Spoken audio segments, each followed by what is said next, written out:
and welcome to a new episode of the Horror Countdown podcast.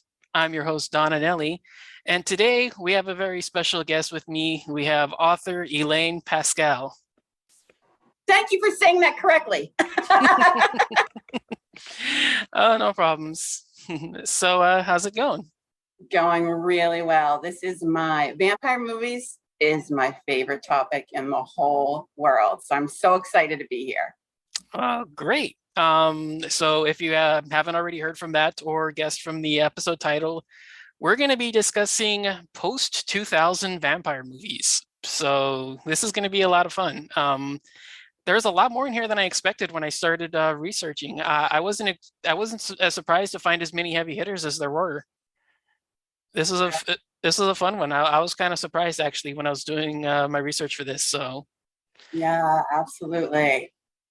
Yeah. All right. So, did you want to go first, or? Yes. Okay. I'm so excited. I can't wait. I want to go first. Well, be my guest then. Let me preface this. No Underworld, no Blade, and obviously no Twilight on my list. So okay, that was my condition because I was debating Underworld with the vampires and werewolves, but I kept mine strictly vampires. Okay. So that was my thing. I went strictly vampires. So yeah. Okay. Go ahead. Well, they wouldn't make my list anyway, I don't think, even if I would have been close on a couple of them, but yeah. I would have had them around honorable mentions, but I did keep mine strictly vampires. Okay. All right. So my number 10 made the list with some debate. If we had opened our date range a little further, it would not have made the list. But with that narrow date range, it made it. And that is the 2012 Byzantium movie, which I liked the concept. It's a beautiful film. It's beautifully shot. The acting is good. It's one of those, I'm just not a fan of the epic vampire movie, like Interview with a Vampire. It doesn't sit with me. And there are moments in the film where the music's, cueing me that I should be feeling something. The actors are cueing me to feel, and I'm not feeling it. It wasn't suspenseful. It took a time, but I like the concepts of it. I like the feminist twist that they want to get rid of the female vampires. I like the idea of dying with dignity in the old folks' home. And so, there's some things that I really, really enjoyed about it. But it was good enough to sit at that number 10 slot. But like I said, if we had had more options, it probably would have been kicked out. Have you seen that one? Yeah, it's actually on my list as well. Okay. It's a little higher than your placement. I mean, we can get into that for mine, but yeah, I have it on my list as well. I think I agree with a lot of your assessments. It feels unnecessarily epic. If it would have scaled itself down a little more, I would have liked it a lot better. But the concepts are great. I like the central relationship. I think they're a lot of fun together and they play off each other really well. That's a big plus for me. So yeah, that was a big selling point for why it's on my list. But yeah, it's a little higher than your place for my placement, but it's still a fun time. Your number 9? Okay, my number 9. Number 9 and number 8 are newer ones. They're this year.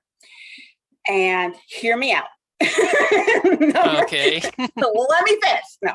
Number 9 is 2021 on Amazon Prime, Black as Night. And it is a coming-of-age vampire film. If we had done vampire films of all time, my coming-of-age film would have been The Lost Boys. Greatest. I mean, that would be in my top 10 of all-time vampire movies. I just love The Lost Boys. We don't have that luxury. I had to keep a timeline on this. Yeah. Black as Night is a coming-age story that takes place in New Orleans. The main character is a young woman of color who the title is referring to her skin. She's very, very dark complected. And her brother calls her Wesley Snipes, which is a nice nod to Blade in the middle of a vampire film. She's around Creole girls who are lighter and are considered the epitome of beauty. It's interesting. They make a lot of statements about the government ignoring opioid crises in housing. So there's a lot of nice themes in the film. It felt a little heavy-handed a little soapboxy, but I don't think I'm the target audience. As I said, it's a coming of age film. So I see it more as like, you know, the Degrassi generation and 90210s, maybe even like the Twilight people, you know, but the vampires in here are not sparkly. They don't, you know, play wiffle ball or whatever the heck they did in that stupid movie.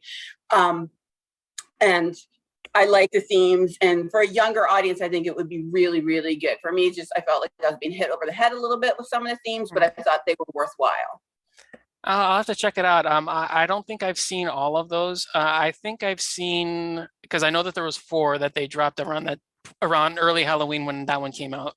I think I've Right. seen Bingo Hell, and I think I've seen The Manor. I don't think I've seen Okay. the other 2, and Black as Night is the other one of those. So Okay.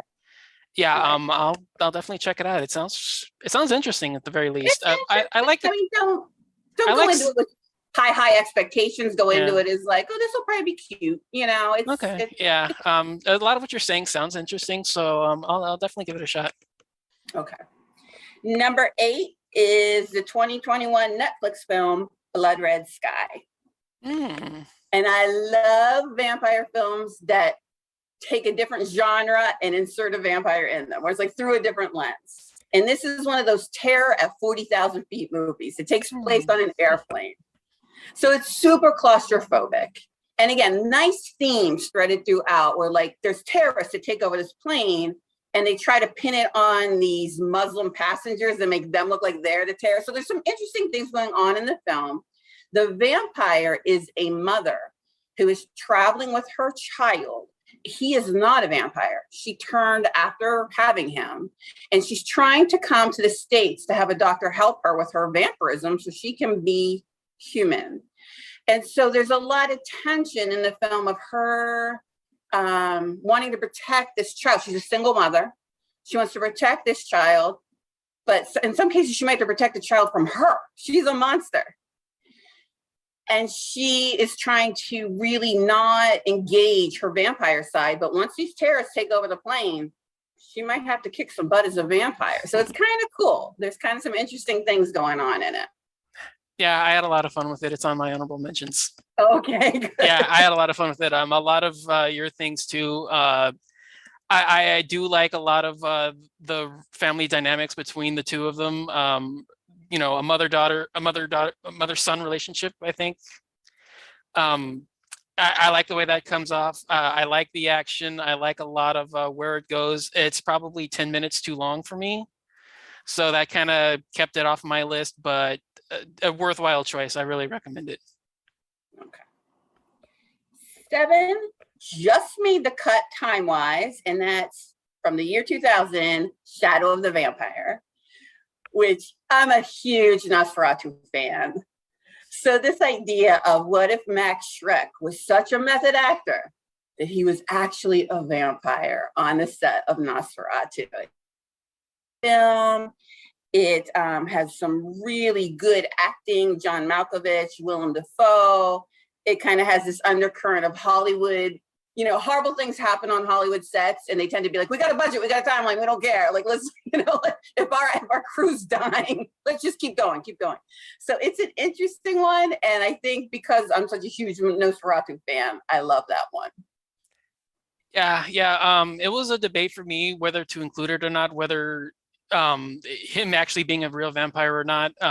It just fell off for me just at the very end, but I'm a huge fan of it as well. I do like Nosferatu. It's one of the few silent films I actually like. Mm.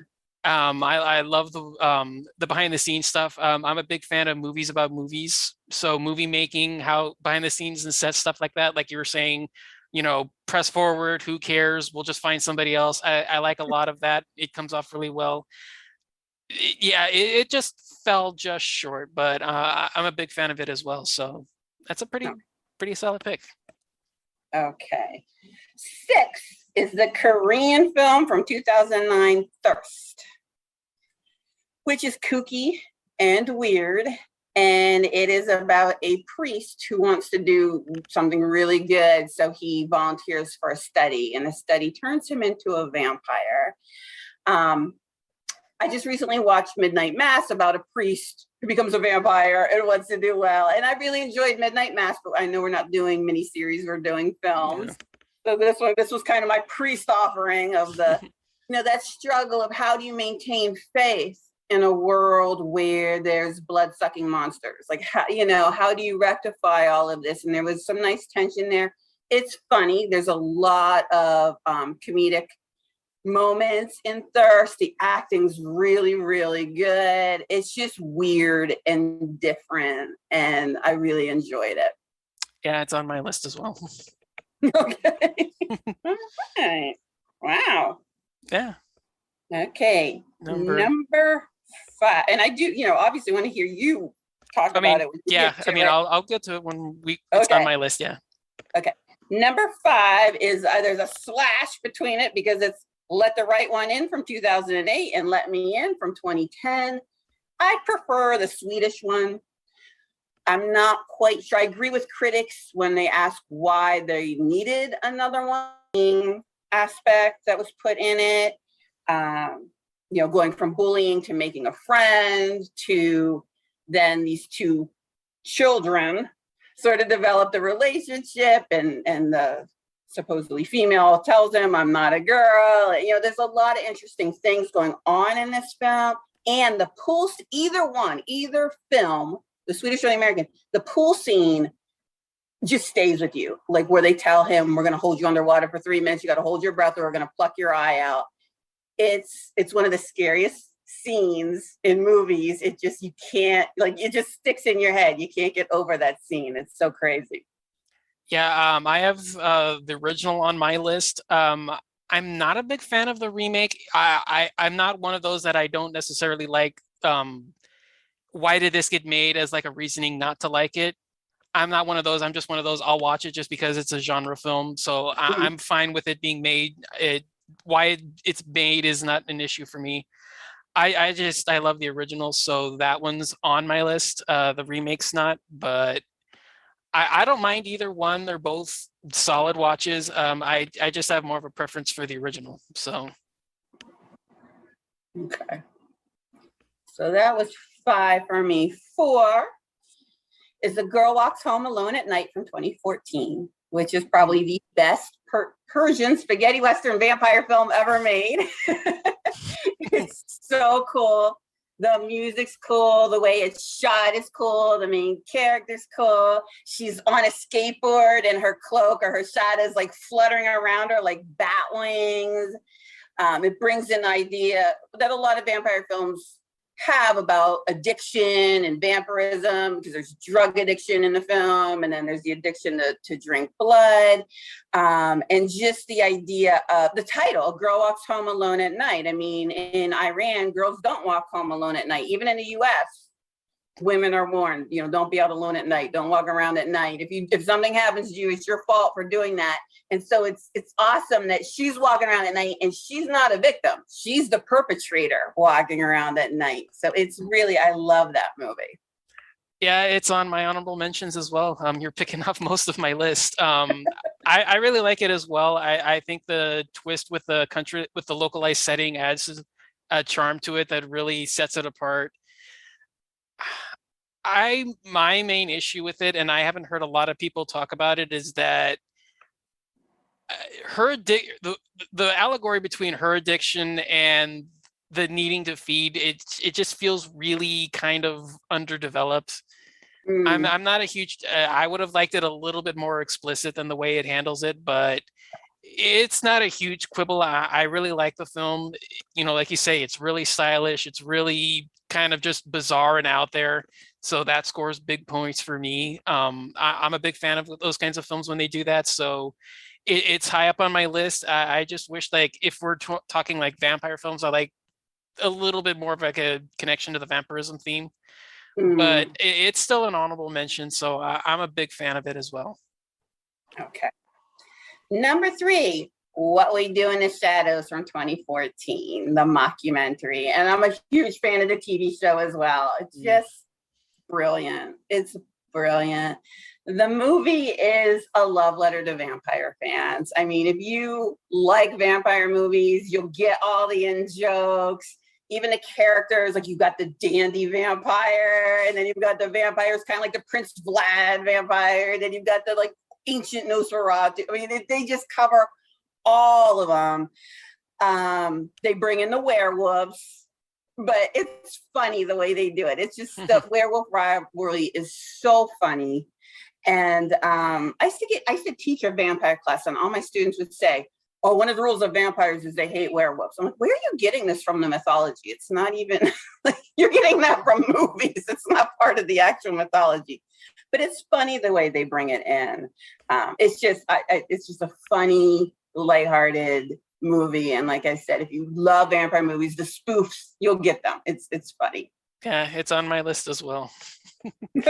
Yeah, I absolutely adore the film. It's really, it's one of my favorite, not just vampire films, but I think it's one of my favorite horror comedies as well. It's so hysterical. The references to this are just so spot on. It's amazing how they got away with it, and I'm gonna save my thoughts for later, but it's on my list, and yeah, I love it as well. I And make haven't fun of the whole reality TV genre. It's making fun exactly, of that yeah. whole, it's so funny. Yeah, and I couldn't agree more on the series. It's hysterical. It's amazing how they transformed it. It fits so well. It has done so well, and it's still interesting after Yeah, what's been 3 or 4 seasons. Like I'm still like, oh, I yeah. can't wait for the next one to come I know. I out. think they're supposed to.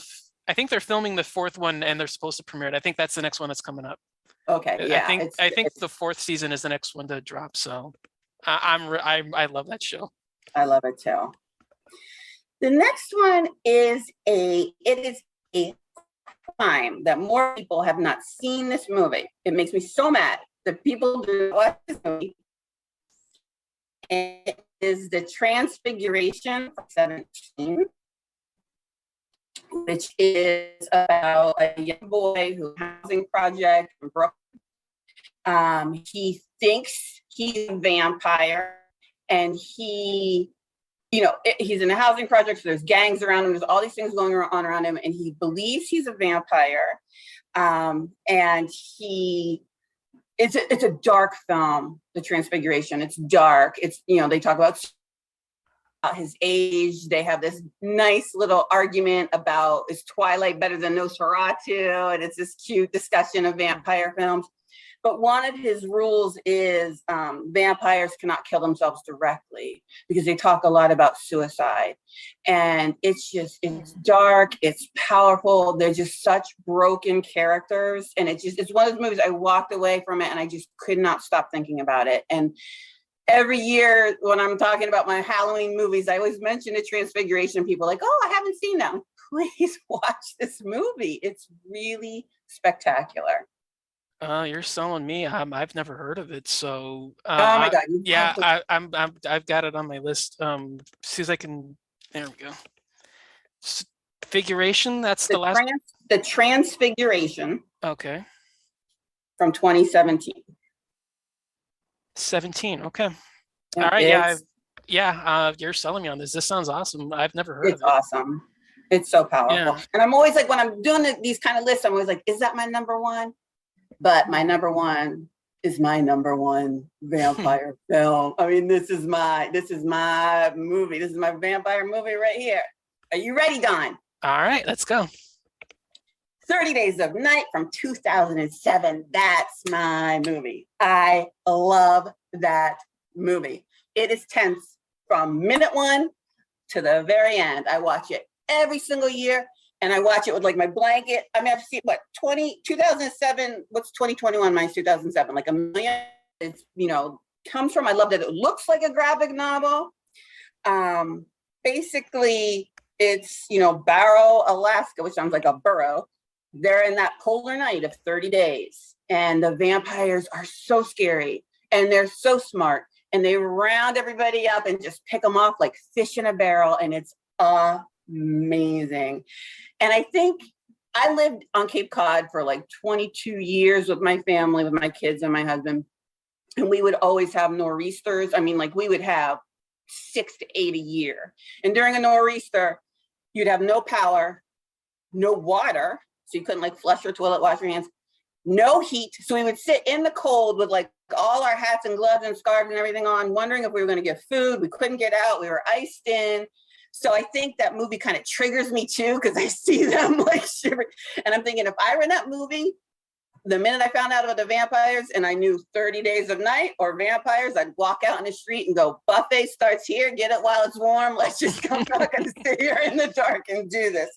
I love it. I love it, love it, love it. My only complaint about the movie is that Josh Hartnett looks 12 at the beginning, and someone was like, how's he the sheriff? But then as the 30 days go on and he gets scruffy, I'm like, okay, he's an adult. He's in charge. Just, Josh Hartnett's got to save us all. It's fine. But that is my movie. I love it. Yeah, it's on my list. I'm a huge fan as well. As you'll see in a few minutes. Yeah, I like it as well. All right. So that was great. I'm definitely interested in that Transfiguration. That was a pretty. Yeah. Please let me know what you think. Yeah, I'll definitely look at it. It used to be on Netflix. I'm not quite sure where it ended up now. I think it was one of those that they bumped off of Netflix. But okay. Yeah, because I haven't checked Netflix in a while. So yeah, I'll definitely look for that one. All right. So for me, my number 10, I went with a film called Stakelands. Okay. I don't know that. Okay, so this one, it's a post-apocalyptic film. There's it's I don't know if they're responsible or not, but there's small pockets of society left, and this boy and his family, he ends up coming into contact with this hunter, and he leads them through the outback, the desert wasteland, and he comes into contact with this cult that's using vampires as a sign from God to wipe out humanity. So there's a fun little allegory there with using, the vampires as like this plague on society. Is they starve them for months on end, and then they unleash them on humanity, on small humanity that's left. Oh, cool. And yeah, so they're just absolutely vicious, and I mean they just like tear into people and just rip them to pieces. And so it's like this not only a coming of age story, but it's also like the survival instinct of the hunter keeping the family and this kid alive. It's really good. That sounds good. I'll have to check that one out. That sounds really cool. Yeah. My number 9 is a vampire comedy called Suck. Yep. I know that one. Yeah. Yeah, Suck is a lot of fun. So basically a band is on they're just on the peak of hitting it big.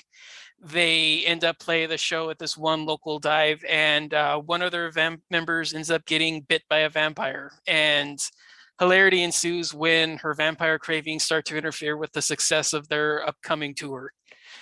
It's a lot of fun. I really enjoy it. It's one of the under the radar ones, just because I don't remember hearing a lot of big publicity about it, but it's definitely worth your while. I really enjoy it. Okay. Yeah, no, that is a good one. And it is funny. And I love the whole vampire rock star. I mean, we had that in Queen of the Damned, not very well, but we had a Queen of the Damned. I like that whole, yeah, I think that's a vampire. Yeah, I like the way this one handles that one a little better myself. My number 8 is another under the radar one. I really enjoy it. It's called Chastity Bites. So this one involves the writer a teen writer at a high school newspaper who comes to believe that the new teacher at school is actually Mircalla, the character from vampire literature, who's turning all of the faculty and students into vampires. Oh, cool. Yeah, it's really good. There's a lot of fun little like back and forth, because it's not heavy on the violence. It's a lot more on, the interplay between her. They're like go back and forth. It's like a big chess match between the two. So there's like a lot of really big confrontations. They're like verbal spars, and it's a lot of fun. I really recommend it. It's another. I haven't heard much talk about it, but I had a blast with it. I always like the dynamic when like a kid knows there's a vampire, like a Fright Night kind of a thing, and the adults around are like, no, and gaslight the kid, and that's always a good setup. Yeah. My number 7 is Byzantium. So, yeah, like I said, I like for me, it's their relationship, their dynamic between the two of them that sells it to me a lot more than a lot of the themes that it kind of just misses the boat on. I mean, I'm not a huge fan of the final act, which is what keeps it down. But to me, it's their central relationship. I have a lot of fun with them, and that's one of the main reasons why I'm a big fan of that one. I'm also a big fan of this one. Number 6 is Fright Night, the remake. I like it. Yeah. Yeah, it's a lot better than a lot of people give it credit for. I like a lot of the updating that they do. Um, it's it feels very much like a remake. It just modern times. Uh, I don't like the change that they did to the hunter. The hunter is my weak link with it, but in terms of remakes, it's one that I don't mind at all. It's not one of my favorites, but I really enjoy it and it's a lot of fun. I liked it. I was a huge fan of the first one, and I'm Yeah, old enough to have been a little tween when the first one came out, so I loved it and thought it was cool and scary. What really kind of threw the whole, this is going to sound so petty, what kind of threw the whole film off for me was he has the line "Welcome to Fright Night," and he kind of just cast it aside, like "Welcome to Fright Night." And I'm like, dude, yeah, that's the freaking line of the whole movie. Like, that should have yeah. been a big, I, almost Bela Lugosi type, welcome to Friday. yeah, I can see where you're coming from. Yeah. Okay. So my what was it? Okay, that was number 6. Yeah. My number 5 is 30 Days of Night. Yeah, it's another fun one. I love the idea of using the surroundings to their advantage. Arriving in that time of climate, using that setup of permanent darkness so it's to their advantage hunting. I love that idea. The savagery of them is amazing. The hunting scenes are top notch. I love what they do there. And then to play it off with a lot of the survival instincts, staying alive, staying under the radar, it adds a lot to the film. The relationships at the beginning aren't cheesy. They're fun. They're fine enough to get you invested. So that way, when the attacks come, there's momentum and urgency to that. I'm a huge fan of that one. So fantastic choice. I definitely agree. It's a lot of fun. Like I said, I've seen it so many times, and I still Yeah. react to, like, if a character, I'm like, oh no, I like him, Oh yeah. reacting, know it's coming, and I Yeah. love that the vampires just, they cut off the communication, they cut off the power, like I said, Yeah. it's a fish in a barrel from them. It's amazing. Yeah. It's amazing. Yeah, it's a great one. My number 4, this one was a recent one. I went with Jacob's Wife. I don't know that one. Oh, it's a lot of fun. So it basically stars a preacher's wife who is bored with her life. She's basically like a homebody. Her life is basically just dedicated to serving him and his sermons and all that. And so she decides to go out looking for some fun, and she ends up coming into contact with a vampire. And she ends up, and it turns her into a lot more of an adventurous soul.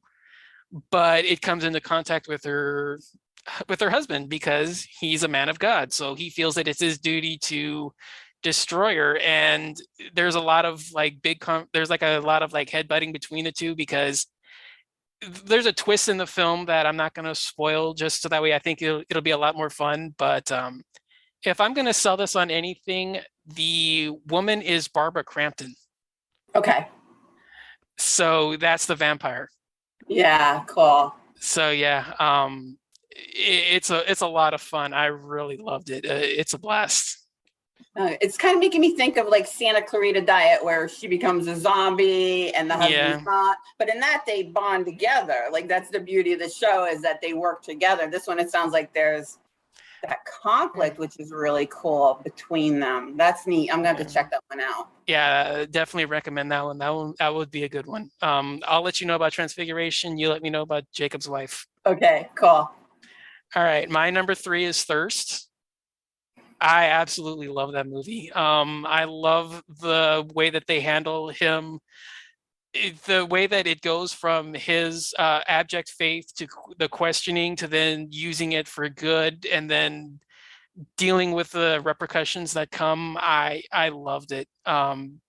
It's just offbeat enough that I'm fine with it because I'm a big fan of Asian horror. I love Asian horror in general. Yeah. So it's kooky enough that it fits right in, but then I love the way that they handle him. I love a lot of what they do with the changes that he goes through. It's a gradual process, which I'm a big fan of.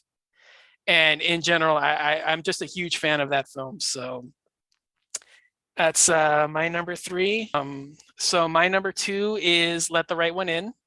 Okay. Um, I absolutely adore this. I love the relationship between her and him. It's heartfelt, it's touching, it's genuine. It's a fantastic piece when you remember that it's just children. Mm-hmm. And these are kid actors that you feel for them. And when you contrast that with the violence that goes around them when you have the vampire attacks, it's fantastic. Like I said, I don't mind the remake, but this is the one case where I definitely do appreciate the original more. Mm-hmm. I'm a huge fan of what they do with Let the Right One In. Mm-hmm. And my number one, What We Do in the Shadows. Yay. Yeah, even if the film wasn't as good as it is, just the central relationship between the four of them is enough. Mm-hmm. I mean, even if they did nothing, I would have absolutely just loved to follow the four of them. If they were just like weird oddball people that just lived together, their relation, if they just thought that they were vampires and there was just this odd, quirky, comedy about these four people, I would be in love with it. They're so much fun. They're absolutely a blast to watch. And then you toss in just true, genuine, honest love letters to vampire lore and fiction. So much of it, you can catch immediately. Some of it you have to pay attention to catch. But Mhm. yeah, So it's there's a so much. lot of Easter eggs in it. Like if you go It's back and watch it again, so you're like, oh my good. gosh, Yeah. I missed that. Yeah. Yeah, it's so much smarter than what you think it would be if you just Hmm. said the general description. Like a documentary crew is following the lives of vampires living in the city. It's like, okay. I mean, Hmm. it would sound like a fine concept on its own, but the way it handles the way it handles all these little Easter eggs on top of just following these people around, it's such a good time. It is. I love that Yeah. movie. All right. So I guess that only leaves any honorable mentions that we have. Is there anything you were close to that worthy of mentioning? Um, in terms of vampire movies or just in general, anything? I mean, whatever comes to mind. Well, if anybody, again, I love talking about this kind of stuff. So if anybody wants to reach out, I am on Facebook as Elaine Pascale. I'm on Instagram and Twitter as at Doc Laney, DOCLANEY. I also have a website, ElainePascale.com. You can see how to spell my name right here. And it allows you to interact with me too. So if people want to chime in and disagree with the top 10 list and say no Underworld or Blade or, if it's Twilight, just keep your mouth shut. I don't want to hear Yeah. it. Okay, so yeah, the only one that I have as an honorable mention, I'm actually bigger fan of this than a lot of people suspect. I actually like the original Blood Rain, Okay. the Uwe Boll film. I actually really liked that one. Yeah, it's trashy. Yeah, it's a little sleazy, and it's not necessarily that good of a film, but I kind of enjoy it. It wasn't that bad of a film. I think his reputation kind of undersold that one a little bit, but that was an honorable mention of mine. Let's see. I don't remember anything else. Yes, I don't have any honorable mentions again in our time frame. Yeah. Like I said, I was trying to slip little things in while we were talking, but yeah, not within our. That was a tight time frame. You're Yeah. right. It was a little. But like as you did, as I stopped to think about it, I was like, oh yeah, that one's in, that one, Yeah, it made me think of yeah, more like Thirst. So I was like, oh, okay, that's yeah. one. All right. Oh, I mean, like I said, thank you so much for doing this. This was a lot of Thank fun. you. It was so much fun. And now you've given me more movies to watch. So that's Oh, awesome. same here. That's the point. All right. So, yeah, I guess that'll be it for today. So, thank you guys all for watching. Thank you. Be sure to check her out. I'll have all of her links in the show notes for you all to follow and check her out. And join us next week for another topic. See you then.